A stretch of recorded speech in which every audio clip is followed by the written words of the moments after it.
And good morning. This morning we are talking about.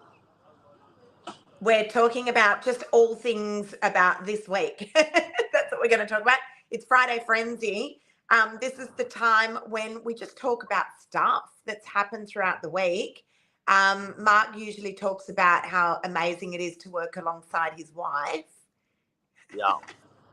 Where are you this morning, Mark? I'm just in Bronte. In Bronte. Show I just us had a swim. around. That's a beautiful suburb, Bronte. It's a very affluent suburb in the eastern suburbs. It's quite a large dog. It is. So we got Bronte's just there, right? What is it, Mark? Sorry, you're breaking up a little. Bronte's just there. Bronte's just there. Bronte Beach is just there. Yep. Nice. And we're at Huxton's. Huxton's having a bit of breakfast with the boys. Oh, beautiful. A lot of people have dogs these days. Yeah, they do. Yeah. Like it is nuts. It is like I've never. And barking ones as well. And they don't mind them in a. Oh, that's Damo's got his 4 drive. Mark's very distracted this morning. Mark, stay with us. Yeah, I'm gonna all right, guys. Let's talk this morning about what's going on in. Let's talk this morning about what's going on in the real estate market. I tell you what, it's been a very, very busy week for us with listings. That's for sure. We're seeing a little bit more stock hitting the market now. Where's Mark off to? Mark's very distracted this morning. Where are we going? I think we're heading over to Damien's car, guys. Damien is one of our best friends. Let's see what Damien's got to say. It's jumping out of his 4-wheel drive. You look like Maverick, Damo. Damo looks skinny. You look skinny. Hi, how are you? You look sweet. Are we live? Yeah, we're live. Hi, hey, Damo, you look like Maverick jumping out of that 4-wheel drive. Yeah, much older Maverick. But yeah, Damo, tell the world what it's like to be friends with the Novaks. We've been friends for how many years? Long time. We're going on about 15, 16 years. I think it's more than that, Damo.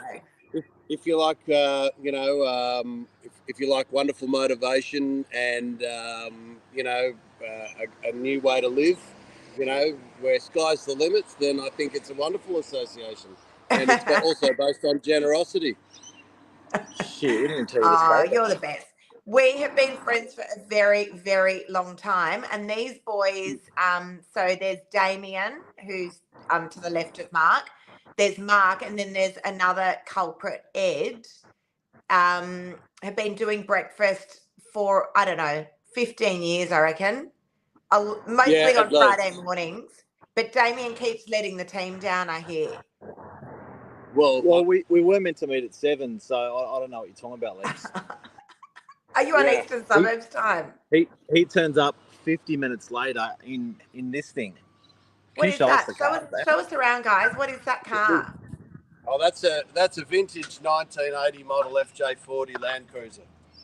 Not for the faint-hearted. Oh my God, Emily, your wife must love that. Yeah, if you went to trouble, you could. Wow. But yeah, that's my story, Lisa. Wow. Emily must love that, Damien, does she? Emily is Damien's wife. Does she love it? Emily loves the noise. It reminds her of me. Especially when you park it out the front of the house. I bet she loves that. Oh, bye, Damo. It's not a noisy car. It's not. Damo's running away. I'll see you in there, Damos. Okay, see you guys. See you, Damo. Mark, stick with us. Give us 5 minutes, Mark. We've lost him. Give us 5 minutes. 5 minutes. Let's talk about the real estate market, and then we're going to let you go. Mark's very distracted this morning. He's like a child with a new toy.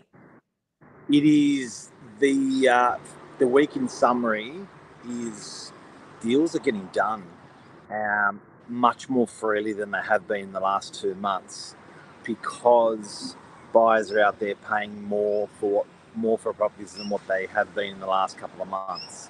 So I wouldn't say there's market increases there, but I reckon you calling the market back in November saying that was the bottom of the market was bang on. Yeah. Bottom of the market was then. I agree. So the data is coming out now, guys. Understand data's slow. The data, what was happening last week in the real estate market doesn't show up in the data yet. It lags behind a little bit. But we are seeing now from November that the market has come up by a couple of percent, certainly here in Sydney.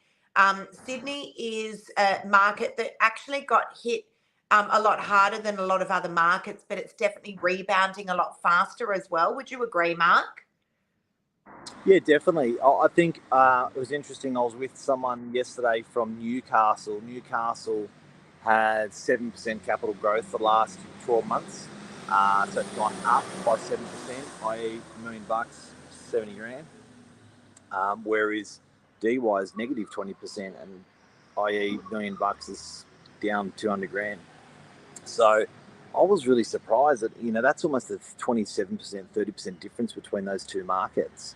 So I think people are still cashing out of Sydney and going up north, but I think their days are numbered for regional Australia. Don't mean to be negative on regional. Yeah, so I spoke with an agent, Mark, in the Blue Mountains at the beginning of the week. Now, this was an area during COVID where you literally could not get your hands on stock. These guys would list it and it would fly out the door, and most of it wasn't even coming to the real estate portals, but it was flying out the door. Now, the agent I spoke to the other day said we have no buyers and we have an overabundance of stock that is sitting around on the market for a really, really long time. And again, that market seems to be lagging behind us by about 3 to 6 months. So my advice to her was just list up and hold on tight, because you will see more buyers coming back into the market again. And interestingly, look, and again, guys, we have had a very, very busy listing week. For me personally, I've listed everything from little one-bedroom apartments all the way up to luxury houses all over the Northern Beaches. So there is definitely a little bit more stock coming on. But Mark, we were fortunate at the beginning of the week to interview CommBank's chief economist, Stephen Halmerick. One-on-one. One-on-one. And also the director of CoreLogic RP Data as well. One-on-one. One-on-one. Those interviews, guys, are on our social media channels. What did you take away from that, Mark? Calm. I felt that talking to the chief economist for the biggest bank in Australia and talking to the data god, the property data god from the biggest data company, the statistical company. He loved it, from CoreLogic. So they supply all the stats for banks, all the stats for real estate agents, for property. Talking to those two guys gave me a lot of calm, and I didn't realise I was a little bit reckless, not understanding it. And yeah, their opinion was basically the rates are coming down at the end of the year. They may go up twice next month and this month, but it'll level out for 6 months, and then they'll start heading downwards again. So I was pretty surprised about that. Yeah. And look, we had an opportunity to sit with them for 10 minutes and ask lots of questions. But we chose to keep the questions as simple as possible, because they're the questions that we are getting asked consistently, and that is, how many more rate rises? And the chief economist, Stephen Halmerick, from CommBank, is suggesting 2, and he did mention that multiple times, 0.25% interest rate increases over the coming months. And then he also suggested that those rates, as you said, Mark, are going to be coming off toward the end of the year. And then we talked about that big R word, recession. Yeah. I noticed the way he danced around that, and I thought it was really, really clever. Yeah, but he said that the signals are not there for a recession. They're just not there. So they definitely do not believe that. And these guys don't have a crystal ball, but they're tracking data pretty carefully. They don't believe that there's going to be a one. He did water it down as well, because he was saying that I think it's negative growth for 2 quarters, but he said he doesn't really see that, because if you have like a -1% and a -0.1% is like it's at or two -0.1%. They officially call that a recession. Exactly. So he said, it's not really right. It's not enough as a metric, but the way he worded it, I think it may happen. Yeah. But yeah, really interesting, guys. As I said, if you want to see the interview, it is there on our social media channels. What an absolute honour and privilege to be asked to spend 10 minutes with these guys and ask them questions. And as I said, we really wanted to water them down for you guys because they are the questions that we're getting asked all the time. The other big one was what's going to happen when people come off their fixed rate loans. What's going to happen then? Are we going to start to see, this frantic selling when people do come off those fixed rate loans? And, we haven't seen it, Mark. We just haven't seen it yet, have we? You know what I thought was really incredible with what he said, and this is such common sense.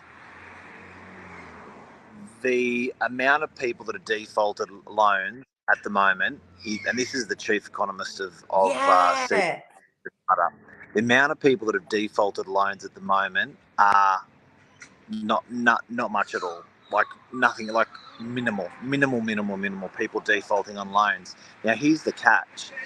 He said the guys that have endured the last 300 basis points of rates going up, technically would have found it harder and should have defaulted. The people that are coming off fixed rates have been saving money. So if it hasn't been bad for the last year or two, with the current people on variable, it shouldn't be bad with defaults with the people coming off. I agree. Yeah. I thought that was really smart. I thought about it, I was like, yeah, of course. I never thought of that. Yeah, I agree. And then talking about the mortgage cliff, but everyone's been walking up a mountain for a year anyway. Yeah, exactly. Tim from CoreLogic RP Data was suggesting exactly what we've been saying, that the property market is likely going to follow suit of what the interest rates do. So once those interest rates start to stabilise and start to come off, that should be when that market's going to pick up. That's certainly, again, their predictions, which is exactly what we've been saying as well. But stock levels have been interesting, Mark, because we've been seeing, as I said, quite a bit more stock hitting the market. It's for all different reasons, guys. We're not seeing stock hitting. I have not had a single person, and I think I've listed, in the last few days, I think I've listed about 7 properties. It's been really busy. I launched about 5 of those yesterday to realestate.com. But not one single one of those vendors said we have to sell urgently, we can't afford our repayments. Not one. They're all selling for a variety of different reasons. Well, the head of CBA and CoreLogic is, they're talking about the defaults of the loans at the moment, and they're just minimal. So it's consistent with what you're saying. Yeah. What are you having for brekkie this morning, Mark? Bacon egg roll. I ordered it before I left, so it's going to be really cold. It's going to be cold. All right, we're going to let you go. We got any comments or any questions this morning? We've got a quiet little audience out there. Everyone's quiet. Everyone's quiet. Mark wants to go eat his bacon and egg roll. All right, guys, that's it for us. Have a great week. If you haven't booked into our first time buyer summit, you definitely need to do that. It's almost sold out. We've had an enormous response to it. So we do have those details online, but definitely book into that. It's going to be awesome. We've got some really, really good speakers there. You've got Mark and myself, young Billy, who's a first time buyer himself. We've got Zach, our mortgage broker. But yes, please do book in. I think we've literally only got a couple of seats left at that. So definitely book into it. Okay. Enjoy brekkie. See ya. Bye, guys.